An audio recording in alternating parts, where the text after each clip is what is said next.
Hello, everybody. Welcome back to the Winning Drive podcast. I am Reeta Hubbard, the NFL chick, co host of the Glenn and Rita Show on 1057 The Fan, with my guy Cordell Woodland from Shaking It Up Sports and the Ravens reporter for 1057 The Fan. And we have to start talking about these types of things, Cordell. We're midway through the season, which means, postseason and all of those things are really not far from now, which also means the end of the season and then free agency. I know it feels like it's a lifetime away, but it's really not a lifetime away. Justin Madubuike was on the Tyus Bowser show with myself and Glenn Clark on Tuesday night.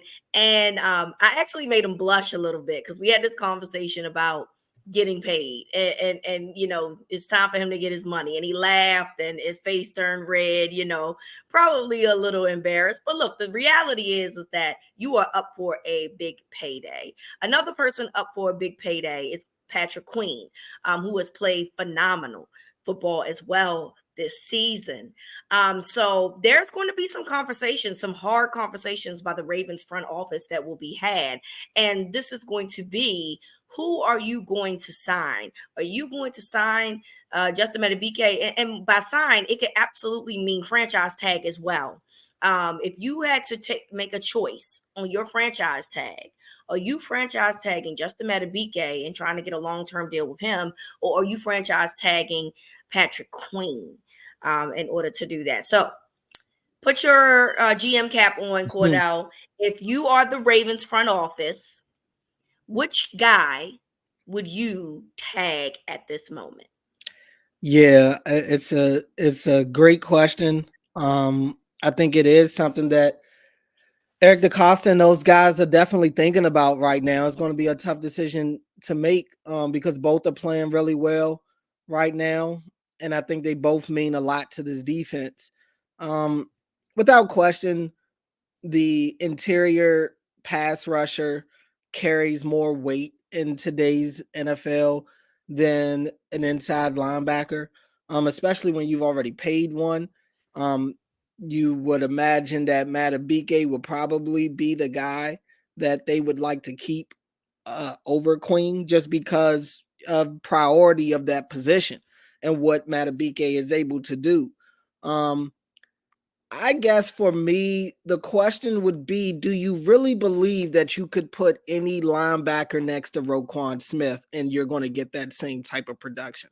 That would be the big question to me, because I could argue that while I'm not going to sit here and say you could put anybody in Justin Madubuike's place and they'd be doing what Madubuike is doing, I think interior defensive lineman is probably something, especially because that's more of a unit, right? That defensive line is more of a unit thing. Linebackers, yeah, they're a unit, but they can kind of be their own entity. You know what I'm saying? They go solo quite a bit. The D line moves as a unit. So with that logic, I would probably lean towards Queen, just because I think that while I think Madubuike is playing a heck of a year, number one, I can't ignore the fact that Patrick Queen has gotten better every year of his career. Madubuike, who is having a great year this year, this is the first time we've really seen Madubuike go to this level. He had 5.5 sacks last year. He played really well last year, but he wasn't this. He hasn't been this guy to this point in his career where he's just disruptive. It feels like every game he's arguably one of the best players on the field.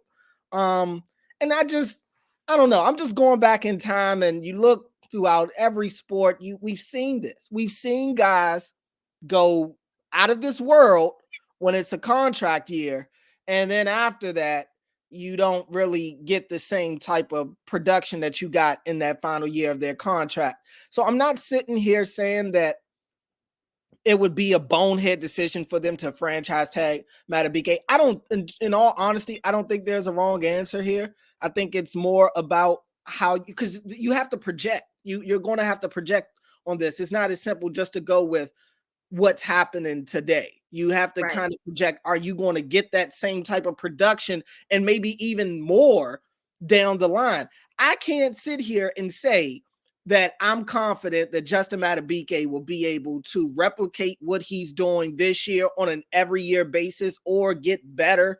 I can sit here and say, though, I've watched Patrick Queen get better every year of his career. Every year of his career, I've watched Patrick Queen arguably be this team's best pass rusher. He's one of the best blitzers in the league. He's one of the best open field tacklers right now, which was an issue for him early in his career. It's now a strength. So I'm leaning more towards Queen because I feel like I gotta be careful how I word this because people take things and run with it. I'm not saying Madubuike himself is replaceable, but I feel like the scheme and we don't know how long Mike Macdonald is even going to be in Baltimore. That's another big part. Can either of these guys succeed without Mike Macdonald? That's a valid question. But also, I just look at it like I feel like you may not be able to insert somebody else in there and get the same type of production that Madubuike is giving you this year. But I do think that they could get somebody in there and they would be able to still be a part of what's been a dominant front unit for the Ravens this year. So I go back and forth about this because we know that the Ravens already put money into the linebacker position when they paid Roquan Smith. And so it feels like on the surface that they're not going to add more money to that unit and that second level and that, they would put the money in the first level. But I agree that Patrick Queen has played really well to the point that you would like to see, if you could try to keep him for another year. But I do also realize that the Ravens are a team that love trenches. They love getting defensive linemen, offensive linemen, and obviously Madubuike is on the first level there. So it feels like just based on the whole Roquan signing and how they treat guys up front and how it is something that they believe to be important, that Madubuike would be the choice. Now, I'm curious to know, and I apologize because I could have done my research on this, but I'm curious to know what the cap number would be in terms of, the tag number. I apologize, the tag number.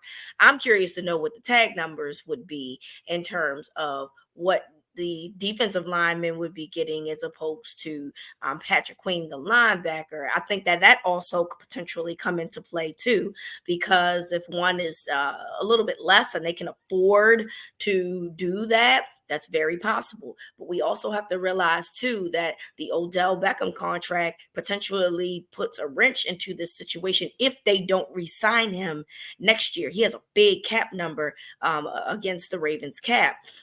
So I think that there's some different variables that go into play here. Who's the cheaper option? Who's the guy that they believe that they can sign long term? If they believe that they can sign Madubuike long term, it feels like that's the guy that would get the tag. If Queen is the guy that's like, I really want to stay and don't want, and I'm willing to work it out, that maybe he gets the tag. And I want to thank you, Spencer, our producer. He advised that the linebacker tag is 15 million and the defensive tackle tag is projected to be 21 million. So that's a $6 million difference right there, Cordell. I mean, and that's something that, again, the Odell signing could potentially play a role in this if he's somehow not on the Ravens roster next year, because he has a huge cap number against the Ravens next year. So that can go into play. But I just don't know if the Ravens are comfortable enough to say, well, I'm willing to put more money into the linebacking core and not do enough with the defensive front. And they are a team that really loves trenches. I think that's where I'm going to squeak it over to Madubuike. But again, he clearly has a higher tag than Patrick Queen. And I think that's going to matter depending on how they move with some roster moves this offseason. And I think Madubuike is going to demand more money than Patrick Queen when it's all said and done. People are paying these pass rushers through the roof right now. So Madubuike, with every sack, I mean, the price tag gets larger and larger. I think Queen when it's all said and done. And who knows what that relationship is like, who knows how he really feels towards them after not picking up his 5th-year option, after doing some of the things that, and maybe not, I think in the past, Queen has not felt the love as much as he's feeling now. Right. So who knows how much that impacts him when it comes time to negotiate these things. But I do think Queen will be the cheaper option of the two. And I get it, not wanting to pay 2 interior linebackers and kind of forego the interior of your defensive line. I totally understand that. But the Ravens, especially Eric DeCosta, I can't even say the Ravens. Eric DeCosta has done things that are different from some of the things that the Ravens have done in the past. He can kind of, every time you think you know what DeCosta is going to do, he can kind of do something totally different to break tendency on the way that this team is historically put together. So I do think it'll be a tough decision to make. But I just look at Madubuike right now, and especially with those projected tag numbers, I just think he's going to outprice himself when it's all said and done. And maybe he wants to be a Raven enough to where he's willing to take a certain pay cut. I don't know why he would, but maybe that's the route that he goes. And look, when it's all said and done, they could lose both of these guys. Honestly, they could mess around and lose both of them. That's a big time possibility. So, hey, we're not going to speak that into existence, friend. Yeah, I mean, we understand that that's a possibility, right, but yeah, right. we somebody's got to stay. Okay, Yeah. Listen, I understand that you can't keep everybody. And it is absolutely possible that both guys somehow find a way to go off in free agency because the Ravens choose not to use their franchise tag. I mean, they can absolutely say we're not going to do that. It's a hindrance to our cap. We can't do that. So it's possible that you do lose both. But what we're not going to do is talk about that and put it into the universe and make that a possibility happening here. So we're going to speak. One of these guys got to stay. I mean, obviously, you would love both of them to stay, but that's a perfect world, and we do not live in a perfect world. And the Ravens, unfortunately, play in a league that is very based on salary cap and being, within compliance of said salary cap. So somebody, is going to have to move on. And it will be interesting to see what guy stays and what guy finally, gets an opportunity to really cash out when this offseason happens. So we got to talk about the bright spot of Sunday's game, which was Keaton Mitchell. Of course, we know that Keaton Mitchell was an undrafted free agent. His father, Anthony Mitchell, of course, was a former Raven, won the first Super Bowl back in 2000. He also was an undrafted free agent, had a phenomenal game against the Seattle Seahawks. And so I think that obviously the conversation is going to be about what his role will be moving forward. And we talked about that just at minimum at their Sunday's game. But I think that that's something that we could explore a little bit more because while I think people like myself, I love Justice Hill. I think that Justice Hill is flawed in some ways. And there's some situations where, he's had the fumble issues. Him and Lamar doing the exchange with the RPO situations have been very clumsy, and so it feels like Keaton Mitchell is here at the right time and it's ripe for the picking, for lack of a better term, in terms of him being able to insert himself more into the running portion of this offense and even passing, if he has good hands at this point. Yeah, I mean, Keaton Mitchell came out the gates blazing. I mean, and it's like every time we've seen him make big plays from the preseason, from training camp to now. First of all, you got to tailor you got to put it out there that we're not going to see him getting 15 yards a carry every game. You do get a little bit of those Devon A-Chain vibes though from Miami, their rookie, where he's very efficient, and I mean he's hurt right now. He comes back in a couple of weeks, but when he was out there, it was kind of that same type of stat line we just got from Keaton Mitchell. Less than 10 carries, somehow over 100 yards, way over 100 yards. I think he does give them that big play possibility. And the Ravens need the home run hitters. As good as this offense has been this year, and they've been inconsistent as well. We haven't gotten but so many games of them really putting it all together. But one of the things that they are missing is that big play ability. They haven't had it. We haven't really even seen Lamar with the big plays in his legs this year. The big plays haven't really been there in the passing game. The Ravens have methodically moved the ball up and down the field, but they haven't been living off some of these 50, 60-yard plays. Keaton Mitchell gives them another potential home run hitter on the field that can take some of those small gaps that are created and turn them into big runs. I saw times where there's plays that were blocked for about 6 yards and Keaton Mitchell's taking it for 30. I mean, that's what you want. That's what you're looking for. And that's what he gives them that Justice Hill doesn't. Justice Hill, I like Justice Hill. We both do. He is a good back to have when you're down to almost nothing. Let's just be honest. I mean, it's not. It sounded worse. He has a skill. Okay, so I think that Justice has a very good skill set, but he's but like I said earlier, I do think that he's flawed. Like the fumbles are a problem. The fumbles have been a problem. His pass protection is it could be absolutely better. Right. His pass protection definitely needs work. So I get it, but in terms of the way that he runs, and then he's able to catch passes, I think he's pretty decent. He is. I mean, we were both on the podcast last year asking for him to get more opportunity. We did, yes. But also look at when that was happening. There was no Dobbins, and Gus Edwards was hobbled. And if you look at the Ravens and how they viewed him, they really only go to him to play offensively when they're down to nothing. I mean, that's kind of the way they've unfortunately you're right. Yes. Orchestrated with him. So that's kind of my logic. It's like, all right, and we've gotten a nice sample size of Justice Hill so far this season. We've gotten a good taste of what he could do on the football field. And what you've gotten is, you've gotten a couple of spark plays. He does give you something in the pass game, but you've also gotten quite a few fumbles that I don't know if it's Lamar. I don't know if it's him, but those two together have been the common denominator. And you got to fix that. And they're not taking Lamar off the field. I can promise you that. So it'll be Justice Hill that'll be the odd man now. It's just the way that it goes right now. And it was good to see Gus getting some chunk runs on Sunday. Gus has cemented himself as the short yardage goal line back.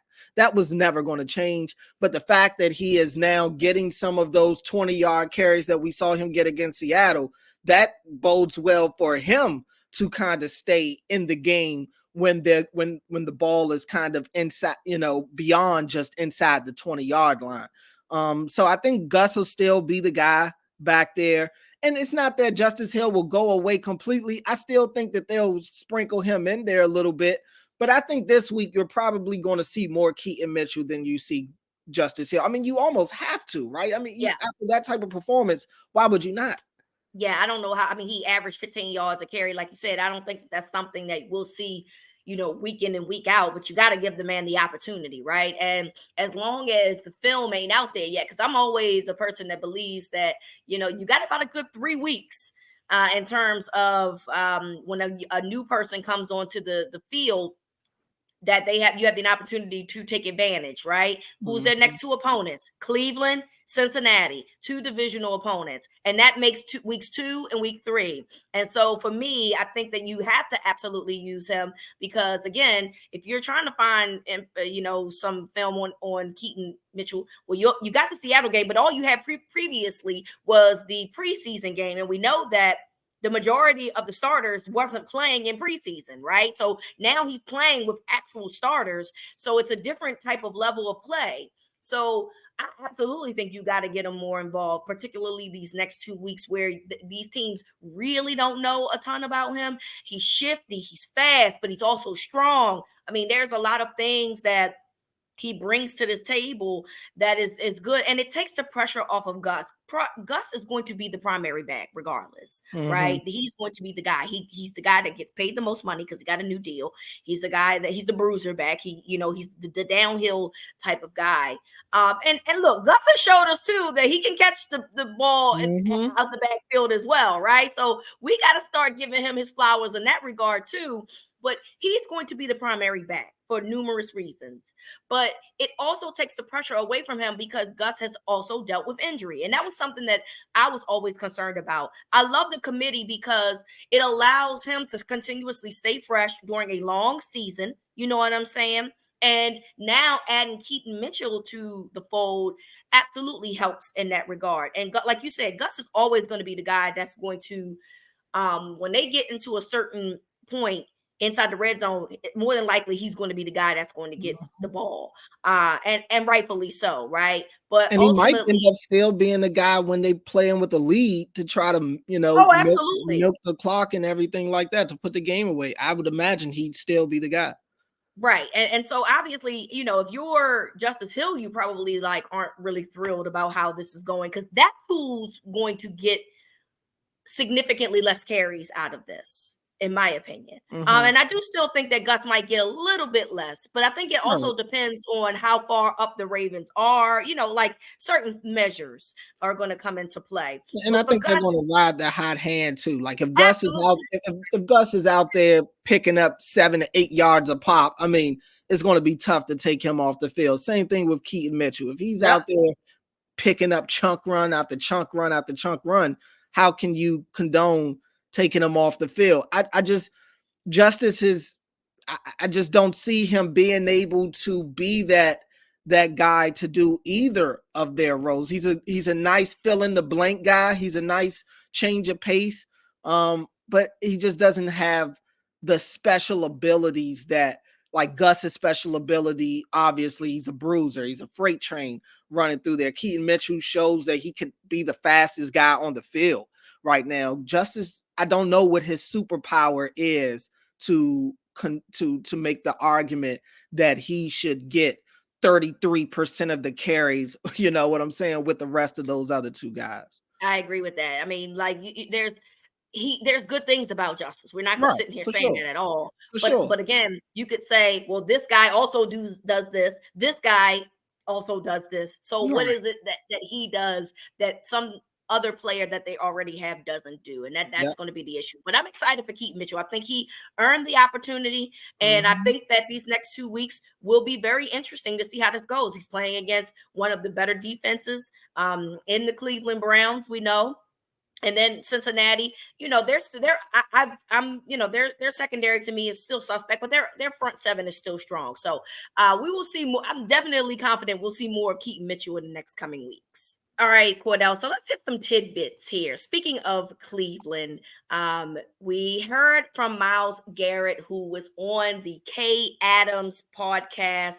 She asked him about who he would pick over, Lamar or Joe Burrow right now. And he basically said that right now he's edging Joe Burrow over Lamar Jackson, who, by the way, beat down that defense. Now we can sit here and talk about, they didn't have Deshaun Watson. Well, they had that whole defense out there though when they Mhm. played, and they handedly beat them. So, do you care about these types of things when people say stuff like this? Myles Garrett is a phenomenal player, probably going to be a Hall of Fame guy one day. Yep. So obviously, he sees these guys pretty regularly, but do you care? Because I don't. Uh, not, not really. I mean, this isn't one of those bad ones, right? I mean, it's not the most egregious thing for somebody to say that they're going to take Joe Burrow over Lamar Jackson. It's kind of a preference thing. Joe Burrow is an elite quarterback in his league. He's gone to back-to-back AFC championship games. I mean, he is what he is right now, and he's gotten to levels, team success wise, that Lamar hasn't gotten to. Joe Burrow is one of the better pure passers in the NFL. So again, there's no shame in saying that. I guess for me, it's kind of like why is Myles Garrett giving the Ravens any type of bulletin board material? Not that Yeah. they need it, but I'm just kind of surprised that this is the route he's choosing to go. I think Myles Garrett, if they framed the question differently and asked him who's the toughest one to sack or something like that, I think he gives a different answer. But honestly, when it comes down to these quarterback questions, who would you rather type of quarterback questions, I think it's more so about your preference. What do you Yeah. look for in a quarterback? I mean, and Myles Garrett said it in the interview. Lamar Jackson has so many. Lamar has more ways to beat you than Burrow does. Obviously, Lamar could go out there and rush for over 100 yards and throw for close to 300 yards. But Myles Garrett said he could go out there and throw the ball for over 400 yards and, and just put you to sleep in a multitude of different ways. So, Myles Garrett is about as credible of a person as you could ask when it comes to this type of question. He faces both of these guys twice a year. He is arguably the best defensive player in the NFL right now. So I mean, I don't really have an issue with his answer because that's his preference. And Joe Burrow is heating up right now. I mean, that's clear to see. But Lamar right now, you look and Lamar's up there in some of the MVP. I've saw a couple of MVP races that have Lamar in first place right now and stuff. So I think Lamar's playing really good football. Lamar is just if we're asking my opinion, and I don't even know why I put this on myself because this is such a tough thing for me to answer because I do love both quarterbacks. I think they're both incredible. I just think they're both giving you different things. Lamar, Right. he fits more probably of what I like, just because I'm all about the more you can do. The more you can do. And when you've got edge rushers like Myles Garrett, like TJ Watt, you know what I'm saying, like Nick Bosa and all those guys who are so fast, strong, and physical and are getting to the quarterback, you need somebody that's going to be able to get out of there. You need somebody that can make these defenses play honest. So I like these mobile quarterbacks like Lamar who aren't just mobile, but can also kill you with their arm. Burrow is great. Burrow can sit there and pick your defense apart. He's about as accurate of a quarterback as you'll find. He's about as big of a competitor as you'll find in the NFL. But for me and the style that I like, I would probably go with Lamar. Yeah, I don't have a problem with Myles Garrett having a preference, but I'm like you. I mean, why did you say that this week? Because you play the Ravens. Lamar ain't the type of person. Lamar is the type of person that he probably heard that and was like, oh, okay. He did the little Cam Newton nod. You know what I mean? And was like, noted. You know what I'm saying? So now, hey, somebody's gonna be out to destroy you. That's all I know is that I don't necessarily consider that bulletin board material, but if you're Lamar Jackson, you might take that a little personal. You know what I'm saying? Like, okay, not after I've shredded your defense, you Right. feel this way still. Oh, okay, I got you. I see what's going on. So if I'm Lamar, I'm doing that. I'm picking Lamar because let me tell you why. Watch Lamar on two levels, Cordell, college and pro. Do more with less. Lamar won a Heisman at Louisville with guys that you don't even remember who he played with at that point, and won an MVP season with guys that I don't even know that they're in the league still at this point. I don't know if Seth Roberts has a job. I don't know if Willie Snead has a job. Hollywood Brown was a rookie that year, so we'll give him that. Mark Andrews is essentially the only guy that you can remember. I don't even know where Hayden Hurst is at this point. He's somewhere in the league. I just don't know where that is. He's in the Okay, dumpsters of well, the league. so The he's on a dumpster. team that's not even good. So there's that. So I have to look at it like this. Joe Burrow, on both levels, has had elite talent around him essentially almost all his collegiate career, because I do remember the first year when he went to LSU, when he transferred from Ohio State. We ain't gonna sit here and talk about that, but I remember it real well when he was mediocre. What they do the next year, they went out and got elite talent around the guy, and then they went to a national championship. He came to the NFL, He didn't play long because he had an injury, obviously. But then the next year they went out, got Jamar Chase, and then they got T. Higgins. So my thing is that he's always had elite talent around him. I'm not saying that he's not an elite player. I'm simply saying that he's had elite talent on both levels where Lamar Jackson has not, and Lamar Jackson has ended up winning highest levels of individual accomplishment in those times. So for me, a guy that can do more with less, to me, is the guy that I want on my team.